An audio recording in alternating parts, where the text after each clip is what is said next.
परिपूर्णरूपम् ज्ञानैव चिन्त्यं मम देह नित्यम् शाश्वं वदान्यमदितं भवसिन्धुरूपम् देहं कुलाकुलकुण्डलिनिवै प्रपन्नम्.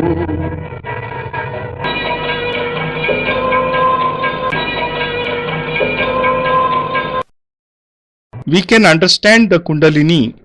We have the capacity to understand the whole world. Through our efforts, we have crossed the oceans, flown in the skies, covered the whole length and breadth of earth on foot, and have even gone into space. We have succeeded in traveling to other planets. We have explored every corner of this earth, but we have not been able to explore deep into ourselves. We have not been able to realize our true forms, and we have not been able to recognize our actual capacities.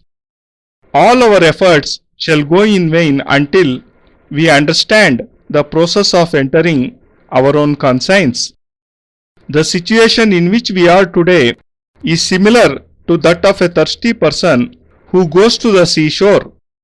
The sea has tons and tons of water, but he cannot quench his thirst. It is like a person who goes to the North Pole and wishes for a shady tree there. There he shall find huge icebergs and fields of snow, but he won't find a tree. Similarly, man has explored the entire earth. He has travelled far and wide. He has even stepped out into space. He has reached the moon and is trying to set foot on other planets like Mars, Venus. He has explored the deepest seas and oceans and has drilled deep into the earth. But even after having achieved all this, he has never attempted to recognize his own self. This has been the greatest weakness of man, and this is why, even after so much development in science, he has not been able to achieve true happiness, joy, peace, and pleasure. This is in fact not possible because science has provided with only comforts and amenities through its various achievements, be it exploring the seas or exploring the space. Science has provided with modern amenities like fans, televisions, aeroplanes for making human life more comfortable. But through them, true joy cannot be attained. Until man achieves happiness, he shall always be troubled with tensions, problems, and sorrows of life. He may be seen smiling, but the smile shall be artificial. Behind this smile, we shall find thousands of pains and sufferings. If we try to look into a person's life, we shall find sorrows, tensions, and disgust. If we talk to him, we shall find that he considers himself to be the most troubled person on the earth. Why is there so much pain and suffering even after so much progress in the field of science? Science has always endeavored to make human life more and more comfortable. But the more science invented new things, the more afflicted man has become. As more medicines were discovered, more diseases came up. As science invented new systems of transport, man became so dependent on them that today he cannot even walk 2 to 4 kilometers. Even the average age limit has come down from 100 years to 60 years. Earlier our ancestors used to live even to the ages of 100 to 120 years. Today we may find rural folks of the age 80 to 90 years. The person living in a city, although he is educated and uses all scientific amenities, hardly lives up to an age of 50 to 60 years. I am trying to help you enter your bodies and reach the soul which lies within. I am explaining to you that this fast life, this deceit, these lies, and these amenities cannot give you true joy in life. These cannot bring satisfaction, peace, and totality in your life. If this is so, then science is not at all useful to man. Science just builds the ego and vanity in man. Science says that man has achieved so much, but in which field? Fine, the minds have developed, but the feelings of the heart, like love and affection, have been subdued. Where mind is predominant, there cannot be true joy. Where mind prevails, devotion cannot generate. And where devotion cannot generate, there can never be happiness. A mind-oriented person cannot realize happiness in the thundering of the clouds. A scientist cannot hear the music produced by the rustling of leaves in springtime. The scientist cannot understand the humming song of a bee. He cannot enjoy the rhythmic beat of waves. And why? Because science has no instrument to measure such things.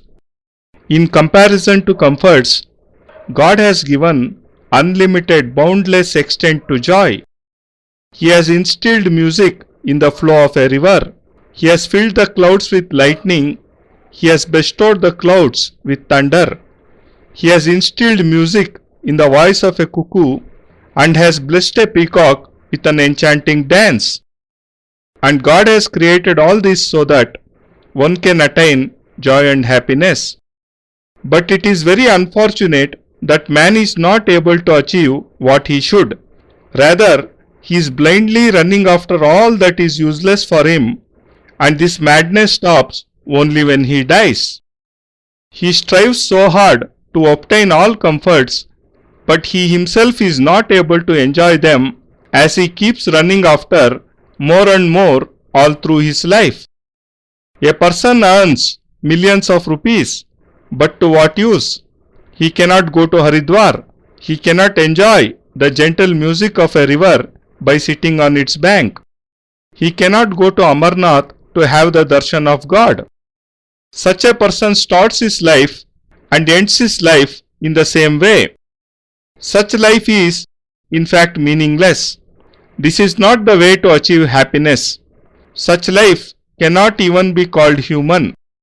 Human life, according to the sages, does not constitute totality in itself.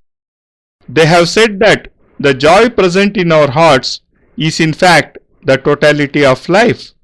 Lord Krishna has said in Gita that if you want to see the universe, look into your own heart, because the whole world, the entire universe, is present within you.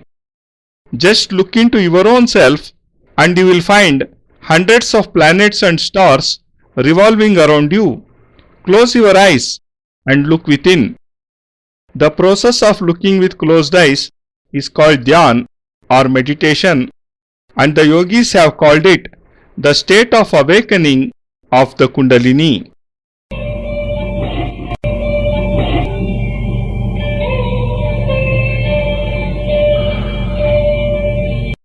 Narayano Nikhileshwarananda Mata Pita Guru Atma Twamevam Brahma Tvam Vishnu Rudra Twamevam Siddhashramo Tvam Guruvam Pranamyam Tvameva Mata Cha Pita Tvameva Tvameva Bandhuscha Saka Tvameva Tvameva Vidya Dravinam Tvameva Tvameva Sarvam Mama Deva Deva.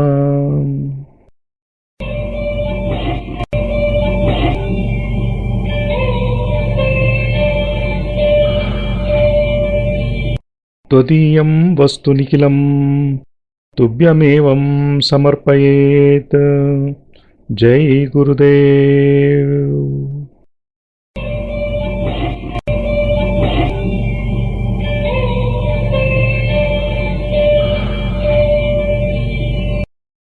ಪರಮಪೂಜ್ಯ ಗುರುದೇವ್ ಯೋಗಿರಾಜ್ ಸ್ವಾಮಿ ನಿಖಿಲೇಶ್ವರಾನಂದಜಿ ಮಹಾರಾಜರ ಪವಿತ್ರತಮ ದಿವ್ಯ ಚರಣಾರವಿಂದಗಳಲ್ಲಿ ಸಪ್ರೇಮಪೂರ್ವಕ ಸಮರ್ಪಣೆ ಈ ಭಾವಾನುವಾದ ಅತ್ಯಂತ ಕೃತಜ್ಞತಾಪೂರ್ವಕವಾಗಿ ಗುರೂಜಿ ನಿಖಿಲ್ ಸಚ್ಚಿದಾನಂದ